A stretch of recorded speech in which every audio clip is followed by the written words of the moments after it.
दोस्तों मैंने अपनी पिछली वीडियो में किसी एक वीडियो में आपको बताया था कि आपको ओपन माउथ अप्रोच का यूज करना है।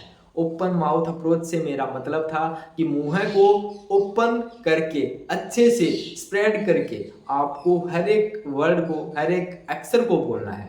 आज हम उन्हीं का यूज करके अपने जो ब्लॉकेज हैं उनको ठीक करना सीखेंगे। कैसे हम अपने आने वाले ब्लॉकेज को दूर कर सकते हैं, या फिर बोलते बोलते टाइम हमें ब्लॉकेज आ रहे हैं उनको ठीक कर सकते हैं, या फिर हमें किसी शॉप के ऊपर जाना है उस टाइम पे हमें ब्लॉकेज आ रहे हैं, हम कहीं भी किसी भी इन्वायरमेंट में बोल रहे हैं और हमें ब्लॉकेज आ रहे हैं, कैसे हम उनको दूर करें।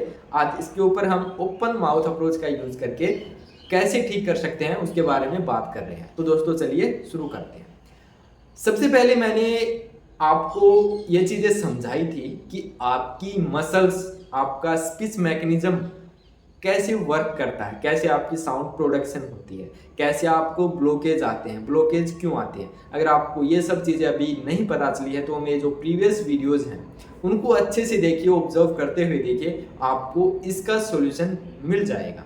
अब हम बात कर रहे हैं ब्लॉकेज की कि कैसे ब्लॉकेज को दूर करें। मैंने अपनी पिछली वीडियो में बताया था कि हमें बोलते टाइम जो दिक्कतें होती हैं वो हमारी ब्रीदिंग पैटर्न सही न होने की वजह से हो रही होती हैं। तो आपको इसमें सबसे पहले तो फोकस करना है कि आपका ब्रीदिंग पैटर्न सही होना चाहिए। सांस लेते टाइम आपका पेट फूलना चाहिए, सांस छोड़ते टाइम पेट अंदर की तरफ जाना चाहिए। अब क्या होता है कि जब भी बोलते हैं हम अपनी मसल्स को टाइट कर लेते हैं। सेकंड चीज, आपको ब्लॉक रिडक्शन में क्या करनी है कि अपनी मसल्स को हमेशा लूज रखना है, अपने आप को फील करना है, अपने आप को महसूस करना है कि कहाँ पर आप क्या गलती कर रहे हैं। हर एक उस वर्ड को, हर एक उस टाइम को, हर एक उस ड्यूरेशन को याद रखिए जिस टाइम के ऊपर आपको ब्लॉकेज आ रहे हैं, कितनी देर के लिए आ रहे हैं, क्यों आ रहे हैं, कौन से अक्षर के ऊपर आ रहे हैं। उन सभी चीज़ों को आप जब आप ध्यान में रखेंगे तब आपको समझ में आएगा कि ब्लॉक एक्चुअली है क्या, क्यों आप एक जगह पे स्टक हो जाते हैं, एकदम से अटक जाते हैं, क्यों आपकी साउंड बिल्कुल भी बाहर नहीं निकल पाती है। मैंने आपको तय का भी एग्जाम्पल देके आपको इस तरह से बताया था कि क्यों आपको ब्लॉकेज कैसे आ रहे हैं।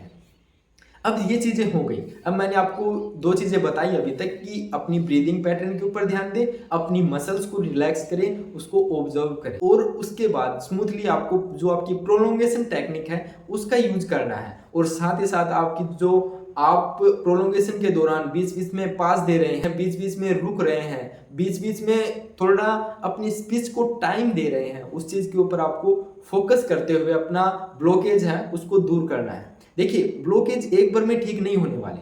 हो सकता है कि जब आप बोल रहे हो, आप टेक्निक का यूज कर रहे हो, उस टाइम के ऊपर भी आपको ब्लॉकेज अगेन एंड अगेन आ रहे होंगे। आपको उस चीज को देख करके डिमोटिवेट नहीं होना है, आपको अपने ऊपर फिर भी फोकस करना है कि कैसे मैं स्मूथली इस चीज को बाहर निकाल करके लेके आऊं।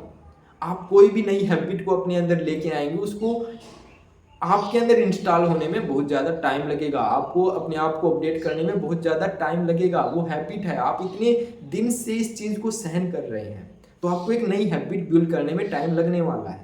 तो आपको इन चीज़ों के ऊपर ध्यान देना है। पहला है कि ब्रीदिंग पैटर्न को सही करना है बोलते टाइम। सेकंड चीज़ है कि मसल्स को रिलैक्स रखना है। मसल्स रिलैक्स नहीं हो रही हैं तो मैंने प्रोग्रेसिव मसल्स रिलैक्सेशन एक्सरसाइज आपको बता रखी है, उसका यूज करिए। जिस मसल्स के ऊपर आपको कसाव फील हो रहा है, जहाँ पे जैसे आपको तय बोलने में दिक्कत हो, स्पीच इस तरह से अटक जा रही है, अगर आपको ये चीज़ें हो रही हैं तो मसल्स रिलैक्सेशन टेक्निक का यूज करिए।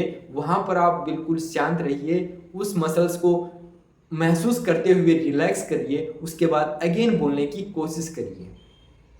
जिस वर्ड में दिक्कत आ रही है, जिस वर्ड में आपको लगता है कि इसमें मुझे फियर लगता है इसको एक्सप्रेस करने में, इसको बोलने में, उस वर्ड की प्रैक्टिस घर पर आ करके अकेले में फैमिली मेम्बर्स के साथ बार बार इसकी प्रैक्टिस करिए। आपके ब्लॉकेज धीरे धीरे धीरे धीरे दूर होने लग जाएंगे। तो दोस्तों, प्रैक्टिस सबसे ज़रूरी है अगर आपको स्टैमरिंग को ठीक करना है।